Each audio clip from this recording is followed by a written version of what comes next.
성도 여러분, 5월의 첫날 수요일입니다. 여러분, 우리의 믿음 생활은 과연 어떻게 정리할 수 있을까요? 그것은 첫 번째, 믿음은 죄인된 나를 복된 하나님의 자녀 삼으시는 그 신비로운 구원, 하나님의 부르심으로서의 믿음이 있고요. 또 그 다음에는 우리가 신자가 되어서 하나님을 믿는 사람이 되어서 하나님을 신뢰하고 그분을 순종하며 나아가는 우리의 책임으로서의 믿음이 또 하나 있습니다. 그러니까 조건 없는 그 구원으로서의 믿음과 책임 있는 자리로서의 그 믿음, 이렇게 있다는 말씀인 것입니다. 여러분, 로마서 10장에 가서는 믿음에 관한 어떤 설명을 우리가 듣게 되는데요.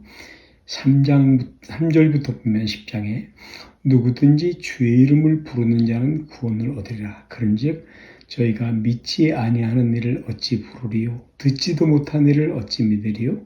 전파하는 자가 없이 어찌 들으리요? 보내심을 받지 않았으면 누가 전파하리요? 하는 말씀인 것이죠. 여기에서 이 말씀에서 믿음은 과연 어디서 나는 것인가 하는 부분을 질문해 볼 수 있는 여지가 있죠. 보내심을 받지 않았으면 누가 전파하리요? 하는 말씀이죠. 여러분, 믿음은 들음에서 난다라는 말씀이 무슨 말씀이겠습니까?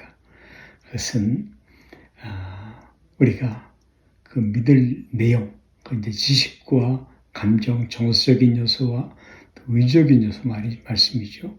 그 믿을 내용, 우리가 무엇을 믿는가, what to believe, 무엇을 믿는가 하는 내용을 알고 이해하고 항복하는 조건 없이 믿음은 그냥 저절로 생겨나는 것은 아니라 하는 말씀인 것입니다. 믿음은 하나님을 알고 그 하나님 앞에 항복할 기회와 그 경험이 우선되어야만 하는 것입니다. 그리고 진정한 믿음이 들어오게 되는 것이죠. 이것 없이, 이런 요소가 없이 성경은 무턱대고 믿음을 요구한 적이 없습니다. 하나님 되심을 먼저 알리시죠. 신명기 4장으로 가보십시다.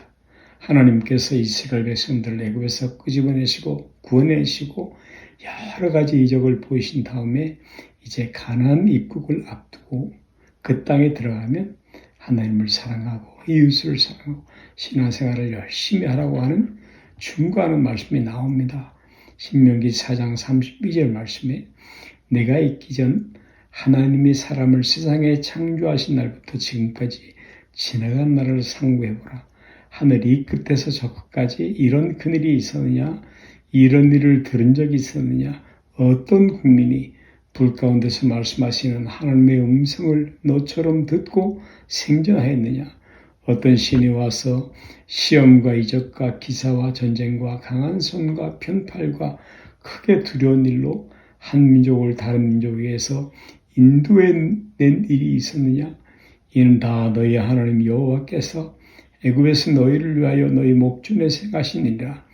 이것을 내게 나타내심은 여호와는 하나님이시요 그 외에는 다른 신이 없음을 내게 알게 하려 하심이니라. 할렐루야, 할렐루야.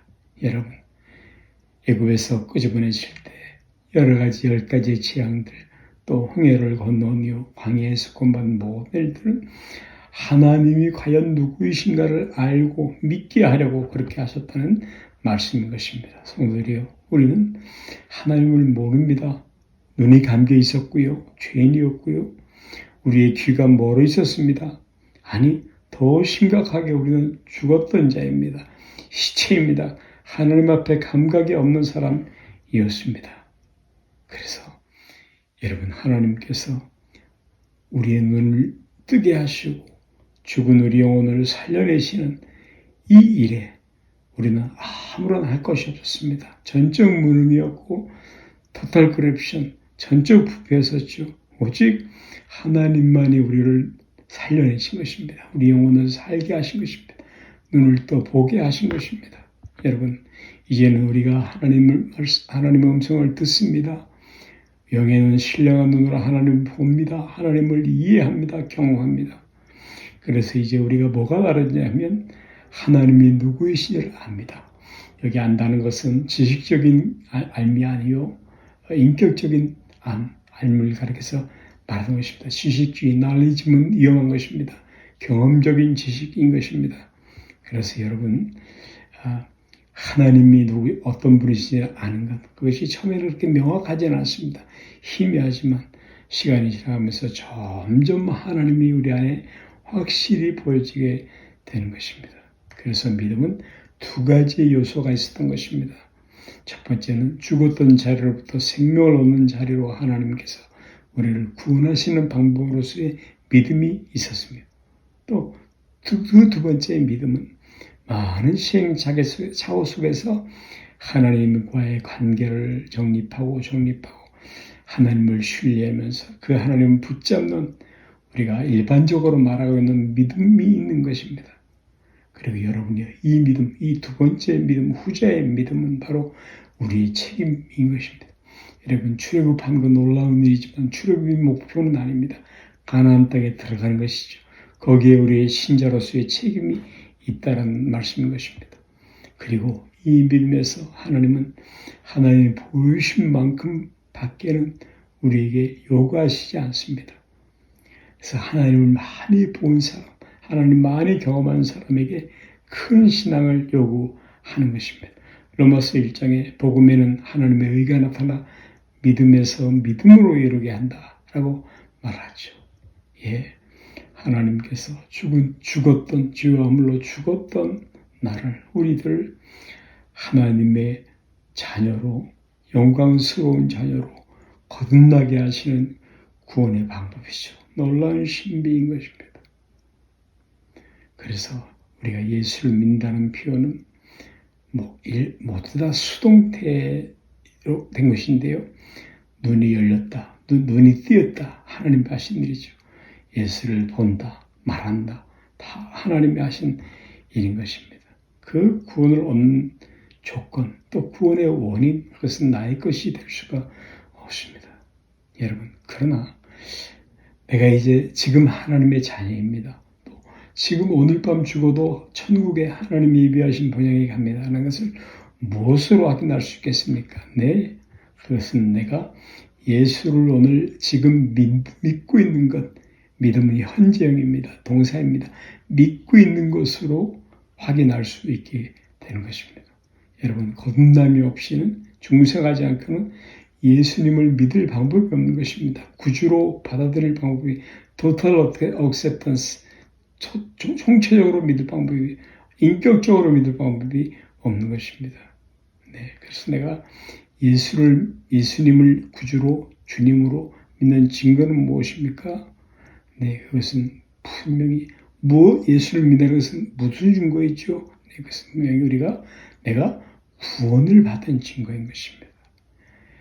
따라오시고 계십니까? 여기까지 이해하실 수 있겠습니까? 예수를 믿는 것, 그것은 내가 분명히 구원받았다 하는 증거인 것입니다. 하나님의 은혜로, 크신 은혜로 예수를 믿게 된 것입니다. 그리고 그 하나님께서 이제 우리에게 믿음을 요구하십니다. 때때로 믿음이 작은 믿음일 때 이 믿음이 적은 자들아 라는 이 구절 앞에 우리는 가끔씩 서야 합니다. 믿음이 적은 자들아. 여러분, 구원을 이미 얻은 신자로서의 믿음으로 말미암아 말씀하는 것입니다. 사랑하는 성도 여러분, 우리 모두 이제 좀 더 참다운 신앙의 경지의 자리에까지 이르러가야 하고 들어서십시다. 그리고 하나님께서 우리 인생들과 우리 영혼에 보여주신 그 베푸신 그 놀라운 한없는 신비한 기이한 은혜들이 헛되지 않도록 긴장된 신앙생활을 점검하고 결심하는 오늘의 말씀이 되기를 간절히 권고합니다.